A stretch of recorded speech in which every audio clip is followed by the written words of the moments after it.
గురుర్బ్రహ్మా గురుర్విష్ణుః గురుర్దేవో మహేశ్వరః గురురేవ పరం బ్రహ్మ తస్మై శ్రీ గురవే నమః.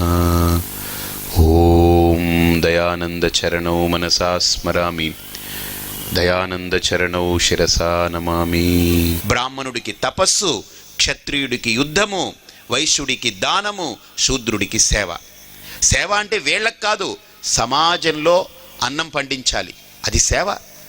నిజంగా వాడు కనుక ఆ బురద తొక్కి ముళ్ళు గుచ్చుకున్నా ఇంకోటి గుచ్చుకున్నా దాన్ని లెక్క చేయకుండా వాడు బండగా గండగా ఆ భూమిని దున్ని మొక్కలు విత్తనాలు చల్లి వర్షం పడితే ఆ పంట పండితే వాడికి ఎంత ఆనందంగా ఉంటుందండి. ఇప్పుడు పంట పండింది అదంతా కోసుకుని ఇంట్లో తెచ్చి పెట్టుకుంటాడా?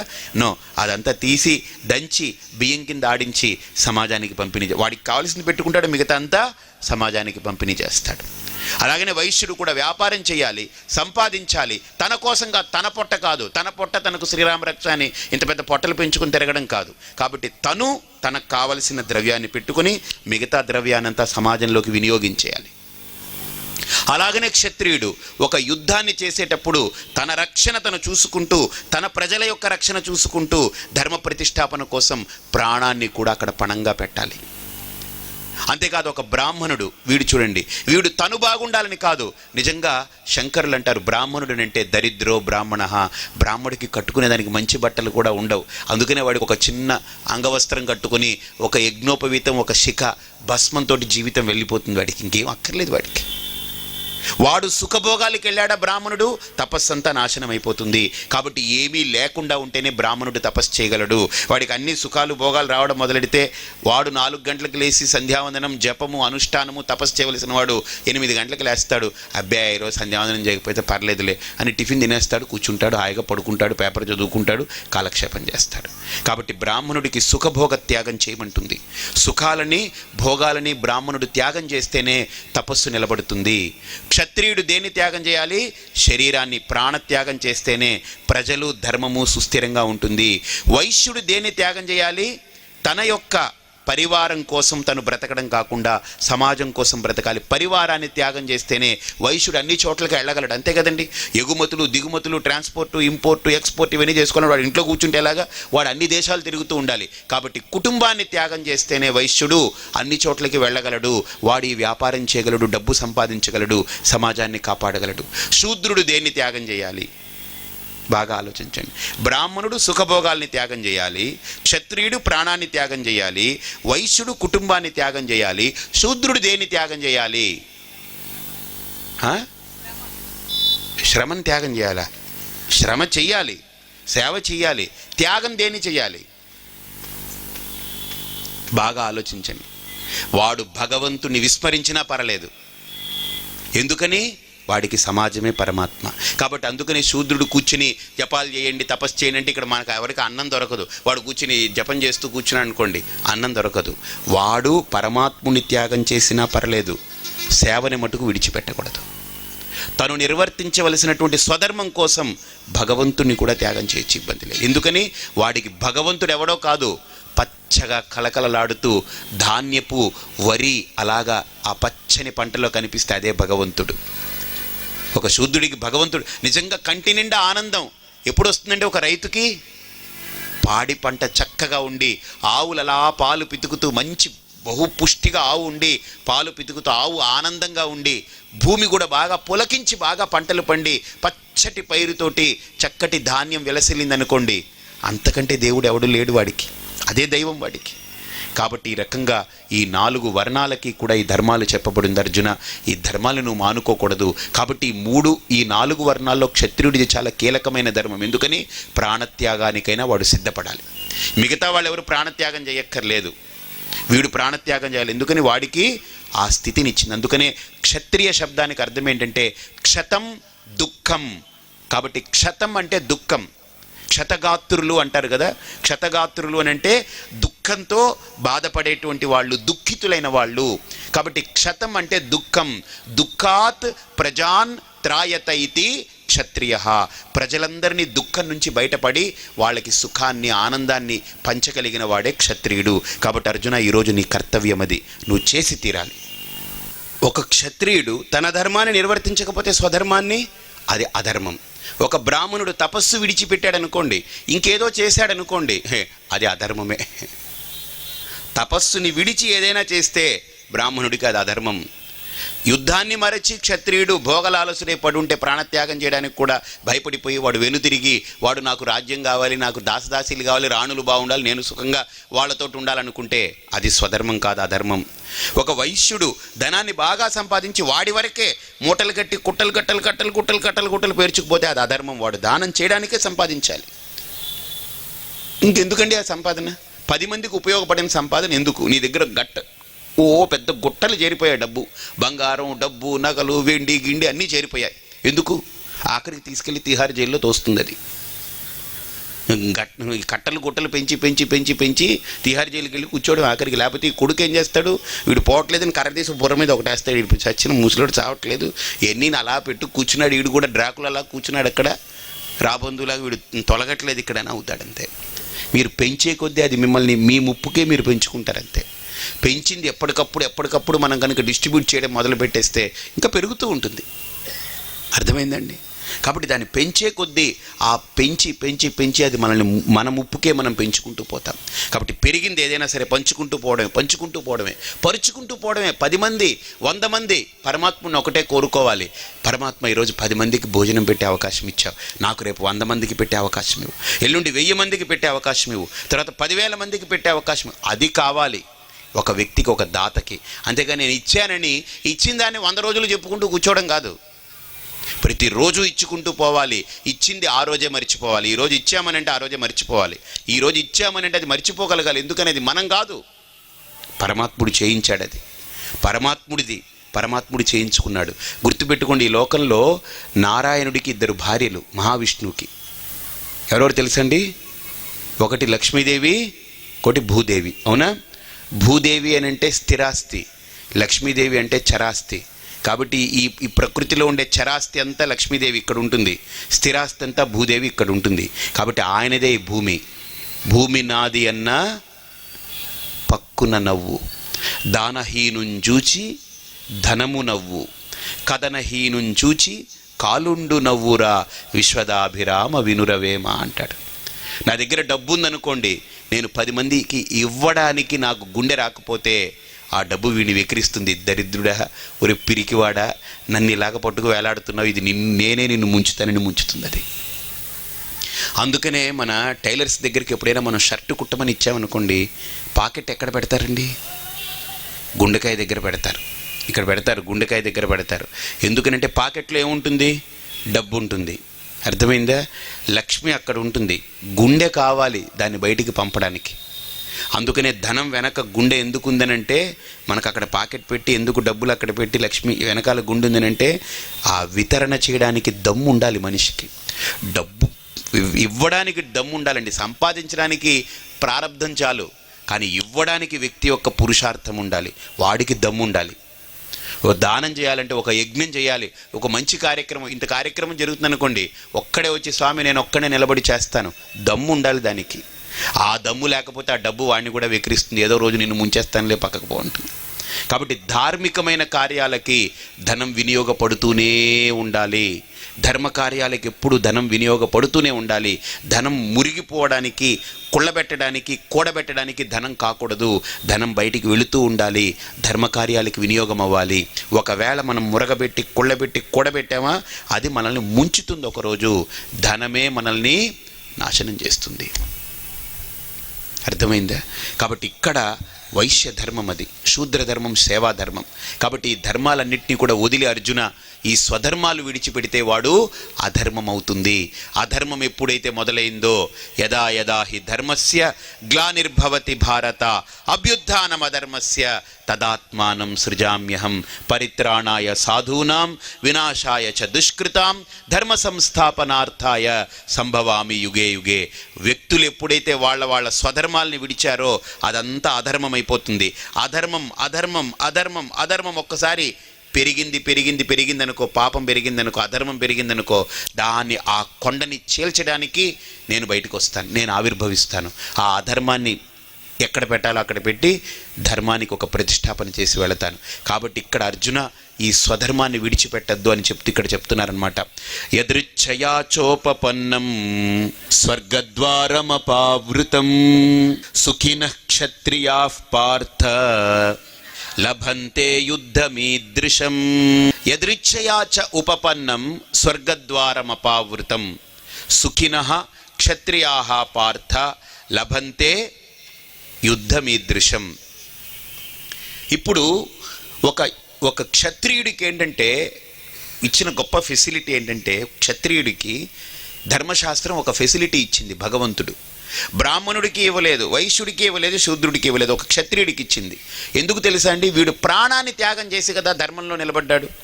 బ్రాహ్మణుడు ప్రాణం త్యాగం చేయలేదు, సుఖభోగాల్ని త్యాగం చేశాడు, అనగా ప్రాణత్యాగం చేయలేదు. వైశ్యుడు ప్రాణత్యాగం చేయలేదు, కుటుంబాన్ని త్యాగం చేస్తాడు. ఎందుకని? ధన సంపాదనకు, అన్ని ఊర్లు తిరగాలి కాబట్టి. శూద్రుడు పరమాత్ముడిని పక్కకు పెడతాడు, సేవే ప్రధానంగా పట్టుకుంటాడు. కాబట్టి గుర్తుపెట్టుకోండి, పరమాత్ముడికి ఒకరోజు శూద్రుడు దండం పెట్టకపోయినా పర్లేదు, కానీ తన సేవకు ద్రోహం చేస్తే, తన వృత్తి ధర్మానికి ద్రోహం చేస్తే పరమాత్ముడికి ద్రోహం చేసినట్టే.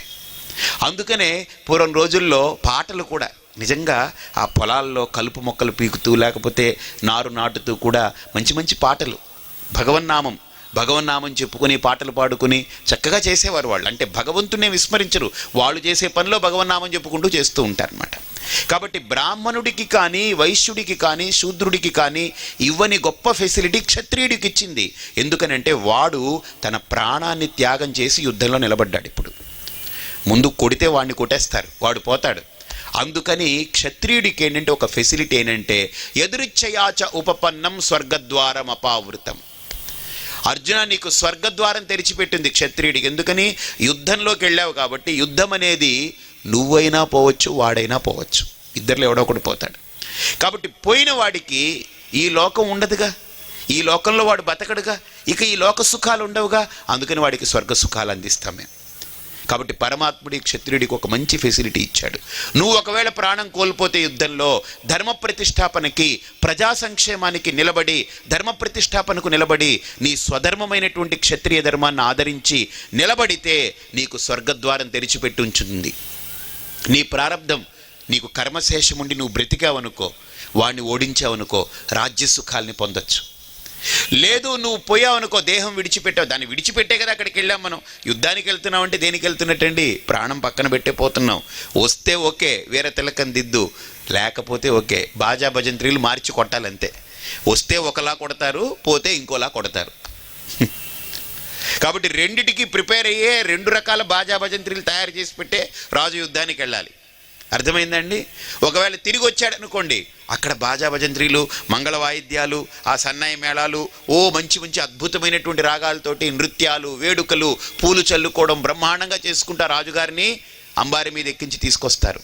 ఒకవేళ పోయాడనుకోండి, ఆ శవాన్ని తీసుకొచ్చేటప్పుడు ఆర్ద్రతతో, దుఃఖంతో వేరే రకంగా తీసుకొస్తారు. రెండిటికి మోతే, రెండిటికి మోయింపే. ఆ క్షత్రియుడికి ఇచ్చినటువంటి ఫెసిలిటీ ఏంటంటే యుద్ధంలో కనుక నువ్వు ఓటమి పాలైతే కంగారు పడక్కర్లేదు, స్వర్గద్వారం అపావృతం, స్వర్గం తెరిచిపెట్టుంది.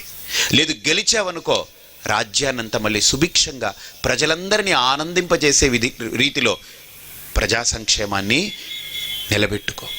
గుర్తుపెట్టుకోండి, పూర్వం రోజుల్లో రామరాజ్యం అనేవాళ్ళు కదా. రామరాజ్యం అంటే ఏం తెలుసండి?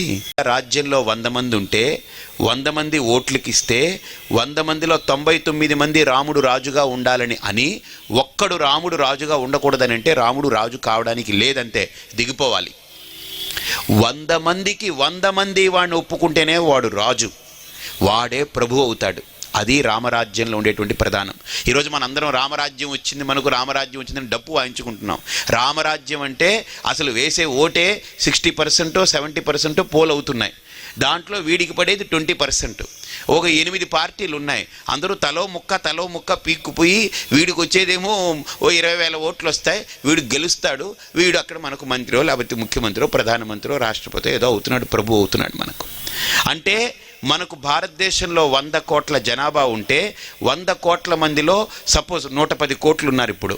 దాంట్లో ఒక 70 కోట్ల మంది కనుక మనకు ఓట్లు వేస్తే 70 కోట్లలో గుర్తుపెట్టుకోండి 69 కోట్ల 99,99,999 మంది ఆ వ్యక్తికి వేసి ఒక్క వ్యక్తి ఓటు వేయకపోయినా వాడు నిలబడకూడదు. ఆ నైతికతకు నిలబడి వాడికి నేనంటే ఇష్టం లేదుగా, ఎందుకు ఇష్టం లేదో వాడు నన్ను ఇష్టపడ్డ రోజు నేను నిలబడతాను అని దిగిపోవాలి. దట్ ఈజ్ నైతికత, దట్ ఈజ్ రామరాజ్యం.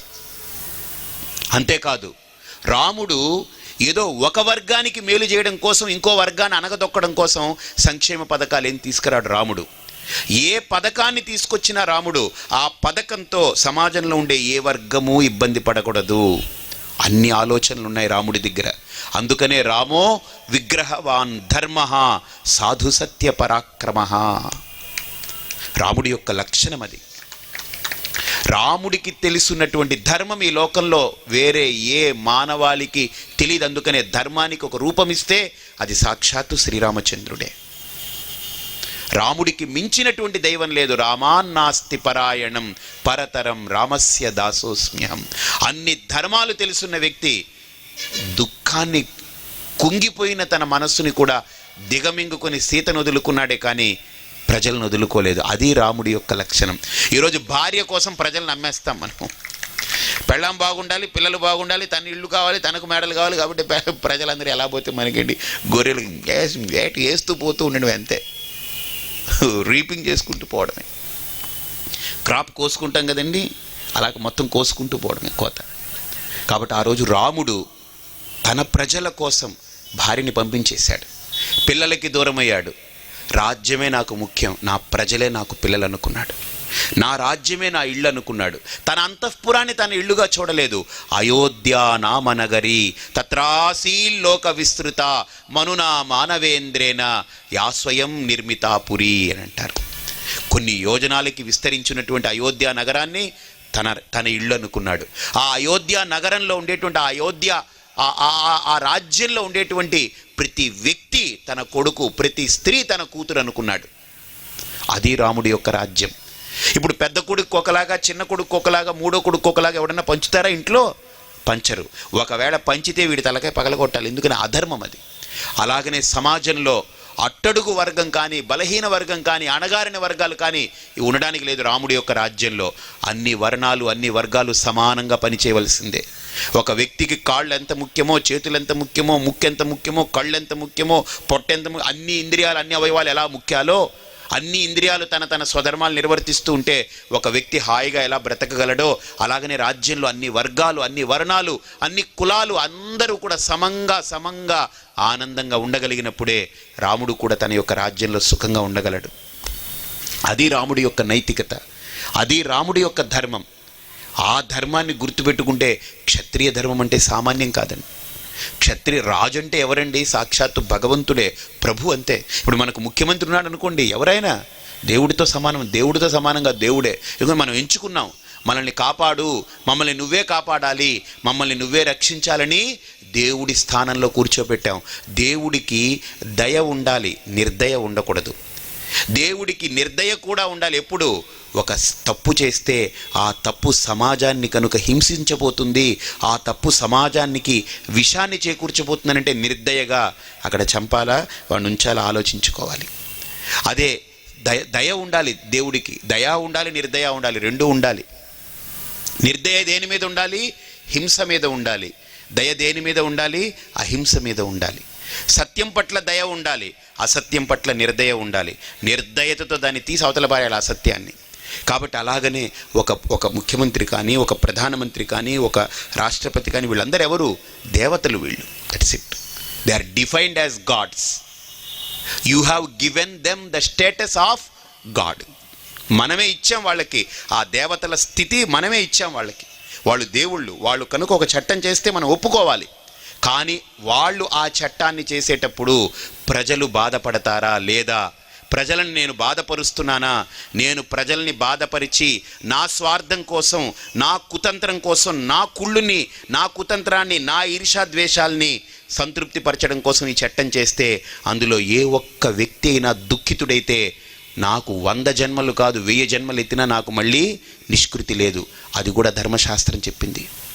కాబట్టి ఒక రాజు ఒక చట్టాన్ని చేసేటప్పుడు ఆ సమాజంలో ఏ వ్యక్తి కూడా ఆ చట్టానికి బాధపడకూడదు. ఆ చట్టం ఆ వ్యక్తికి ఆనందాన్ని, స్వేచ్ఛని, ఆహ్లాదాన్ని ఇవ్వగలగాలి. కాబట్టి రాజు ఒక దైవమైతే ప్రజలు వాడి పిల్లల్లాంటి వాళ్ళు. కాబట్టి ఈ రకమైన అన్యోన్యత ఉండాలి. అదే క్షత్రియ ధర్మం అవుతుంది. అందుకనే ఇక్కడ శ్రీకృష్ణ పరమాత్మ ఆ క్షత్రియ ధర్మాన్ని కాపాడితే అర్జున అంతకంటే గొప్ప ధర్మం ఏదీ లేదు. అందుకనే ఇక్కడ అంటారు ఆయన, అథ చేత్వమిమం ధర్మ్యం సంగ్రామం న కరిష్యసి తతస్వధర్మం కీర్తించ హిత్వా పాపమవాప్స్యసి. అథ చేత్వమిమం ధర్మ్యం సంగ్రామం న కరిష్యసి. ఒకవేళ అర్జున ఇవన్నీ చాలా గొప్పగా చెప్పావు కృష్ణ, నాకు బాగా అర్థమవుతున్నాయి, కానీ అయినా నా వాళ్ళు అని ఏడిచావా, నేనేం చేయలేను. ఇంకా నీకు ఆ మమకారం బట్టి ఏడిచావా, ఏడుస్తూ వెనక్కి వెళ్ళిపో. తత స్వధర్మం కీర్తించ హిత్వా పాపమవాప్స్యసి. నీ ధర్మాన్ని నువ్వు నిలబెట్టుకోవలసినటువంటి పరిస్థితుల్లో మమకారం అనేది అడ్డొచ్చింది అని అంటే నీ స్వధర్మం దెబ్బతింటుంది. బాగా ఆలోచించండి. ఒక వ్యక్తి బస్సులో పోతున్నాడండి. బస్సులో డ్రైవర్ డ్రైవ్ చేస్తున్నాడు. బస్సులో డ్రైవింగ్ చేసేటప్పుడు 56 మంది ఉన్నారు. ఆ బస్సులో ఫుల్గా కూర్చో ఉన్నారు.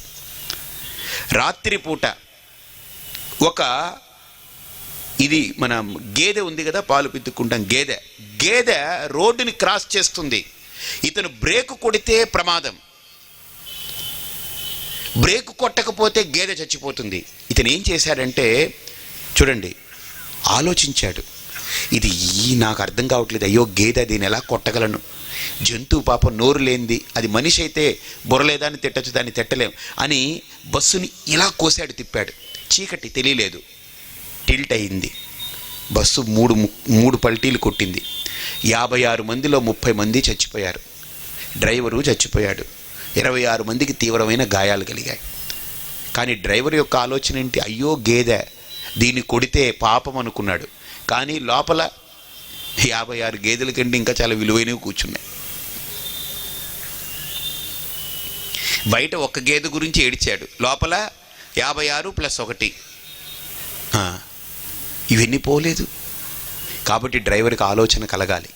ఓకే, ఇప్పుడు ఈ జంక్షన్లో ఈ పరిస్థితుల్లో అది ముఖ్యమా, వీళ్ళు ముఖ్యమా ఆలోచించుకోవాలి. ఇప్పుడు ఏదో ఒకటి తప్పదు, ఇంకా ఇన్నోవేటబుల్. పాపం వాడేం కావాలని కొట్టడు, ఇంకా తప్పదు, కొట్టాలంతే, బస్, దట్స్ ఇట్. అక్కడ విచికిత్స చేసి తిప్పాడా, బండి టిల్ట్ అయిపోతుంది. సడన్ బ్రేక్ వేసాడా, బండిలో ఎగిరి పడిపోతుంది, తూలి పడిపోతుంది. ఇప్పుడు ఏం చేయాలి, ఏం చేయడానికి లేదు, వాడి చేతుల్లో లేదు. అందుకనే అక్కడ వాడి స్వధర్మం ఏంటి, వాడు బాధ్యత తీసుకున్నాడు 56 మందిని సురక్షితంగా గమ్యం చేరుస్తానని. మధ్యలో గేదె వస్తే కొట్టను, అవేం మాటలు ఏమి లేవు. 56 మంది టికెట్లు కొన్నప్పుడు సురక్షితంగా సేఫ్గా మిమ్మల్ని అక్కడ దింపుతానని నైతిక బాధ్యత వహించాడు. కాబట్టి ఇప్పుడు వీడి బాధ్యత 56 మంది మీద. ఆలోచించుకుని తప్పించగలిగి నిజంగా గేదెని తప్పించి వీడు సేఫ్గా తీసుకెళ్ళగలిగితే నో డౌట్. కానీ వీడు చెయ్యబోయే ఆ తప్పింపు ప్రయత్నంలో ఏదైనా తేడా జరిగి 56 మంది అవుట్ అయ్యారా, వీడిది చాలా పెద్ద ఘోరమే, వీడిదే అవుతుంది, వీడే శిక్షార్హుడు అవుతాడు కదా. ఒక గేదెను కొట్టాడు అనుకోండి డ్రైవరు, శిక్షార్హుడు ఏం కాడు, నిలబడతాడు, గేదెకు సంబంధించిన వాళ్ళు వస్తారు, వాళ్ళు అంటారు, మాట్లాడతారు, కొంత డబ్బు ఇచ్చేస్తాడు, పోతాడు. కానీ 56 మంది పోతే పరిస్థితి ఏమిటి, అది ఆలోచించుకోవాలి. కాబట్టి ధర్మము కూడా మామూలుగా మనం నడిచి వెళ్తున్నప్పుడు ఒక ఏదైనా ఒకటి అడ్డొచ్చింది అనుకోండి, దాన్ని మనం కావాలని కర్ర తీసుకుట్టి దాన్ని చంపామనుకోండి, అది అధర్మం. కానీ ఇప్పుడు 56 ప్రాణాలు నా చేతిలో ఉన్నాయి, ఎదురుగుండా ఒక ప్రాణం ఉంది, ఏం చేయాలి నేను ఇప్పుడు? ఇక్కడ ధర్మం వేరే అయిపోతుంది. దాన్ని ఆపద్ధర్మము అని అంటారు. దాన్ని ఏమంటారు? ఆపద్ధర్మం. అన్ని వేళలా ధర్మాలు ఉండవు. కొన్నిసార్లు ఆపద ఏర్పడినప్పుడు అప్పుడు మనం ఒక ధర్మాన్ని ఆచరిస్తాం, దాన్ని ఏమంటారు? ఆపద్ధర్మం. మనకు కూడా అప్పుడప్పుడు ముఖ్యమంత్రులు ఉంటారు, ఆపద్ధర్మం ముఖ్యమంత్రులు ఉంటారు. ఎందుకని? ఆపద మనకు కాదు, వాళ్ళకి ఆపద వచ్చింది, అప్పుడు ముఖ్యమంత్రిని పెట్టుకుంటారు వాళ్ళంతే. ప్రభుత్వానికి ఆపద వచ్చింది, ఓ ముఖ్యమంత్రిని పెట్టుకుంటారు, ఆయన ఆపద్ధర్మ ముఖ్యమంత్రి. అంతేగాని మనకు ఆపద ఏం రాలేదు, వాళ్ళకి ఆపద వచ్చిట్టు. కాబట్టి ఇక్కడ కూడా అర్జునుడితో అంటున్నాడు పరమాత్మ, అర్జున, నువ్వు ఒక క్షత్రియుడివి, నీ స్వధర్మాన్ని నిలపడం కోసం మమకారంతో స్వధర్మాన్ని నాశనం చేస్తున్నావు, స్వధర్మాన్ని తప్పుతున్నావు, అది అధర్మం అర్జున. నువ్వు ప్రాణత్యాగమైనా చేయి, అక్కడ ప్రాణమైనా తీ, రెండే నీకు ఛాయిస్, మూడో ఛాయిస్ లేదు. ఒకవేళ నాకు వద్దని వెళ్ళిపోతావు, వెళ్ళిపో, నేనేమనను. తత స్వధర్మం కీర్తించ హిత్వా పాపమవాప్స్యసి. నీ స్వధర్మాన్ని ఆచరించడం మానేసి నువ్వు పరధర్మాన్ని అధర్మాన్ని పట్టుకున్నావు కాబట్టి అంతకంటే ఘోరమైన పాపం లేదు, అంతకంటే మహాపాపం లేదు. అందుకని ఇక్కడ అంటాడు, అకీర్తిం చాపి భూతాని కథయిష్యంతి తే వ్యయాం సంభావితస్య చ కీర్తి మరణాదతిరిచ్యతే. అర్జున, అకీర్తిం చాపి భూతాని కథయిష్యంతి తే వ్యయాం సంభావితస్య చ కీర్తి మరణాదతిరిచ్యతే. నువ్వు ఇలా వదిలిపెట్టి నిష్కర్షగా ఇక్కడి నుంచి వెళ్ళిపోయావనుకో, గుర్తుపెట్టుకో, నీ గురించి సంబంధం లేనివాడంతా కూడా ఏం మాట్లాడుకుంటాడు తెలుసా? అర్జునుడు గొప్పోడే, వాడు ఇంటికి వెళ్తాడు, ఇంటికి వెళ్ళి మంచమే నాకు చెప్తాను, అసలు విషయం ఏమిటో చెప్తాను, వేడి నీళ్ళు పెట్టు, శుభ్రంగా నూనె రాయి అంటాడు. ఆవిడ కూడా ఎందుకండి అని అంటే, అన్నీ చెప్తాను విను అని అన్నీ రాయించుకొని శుభ్రంగా భోజనం పెట్టమంటాడు. శుభ్రంగా తింటున్నప్పుడు నీకు తెలుసా, అర్జునుడు వచ్చాడు ఏదో పెద్ద ఓడ పొడుస్తానని. దుర్యోధనుడేమో నేను చెప్పాను, నేను ముందుంటానయ్యా అంటే దుర్యోధనుడు వద్దని వెనకాల పెట్టాడు. కానీ నేను చెప్పాను మళ్ళీ, కుదరదు, నన్ను ముందు పెట్టు, నీకు చూపిస్తాను పరిస్థితి అని చెప్పాను. దుర్యోధనుడికి పోన్లే, తగలడితే తగలడు అని నా మీద నమ్మకం లేక నిలబెట్టాడు. అర్జునుడు అలా రథంలో వచ్చి ఓడబొడిచి నన్ను ఇలా చూశాడు, నేను ఇలా అన్నాను, పోయాడు, పారిపోయాడు. చూసావా, ఇడు సంబంధం లేనటువంటి గొట్టంగాళ్ళంతా నీ గురించి మాట్లాడుకుంటారు అర్జున.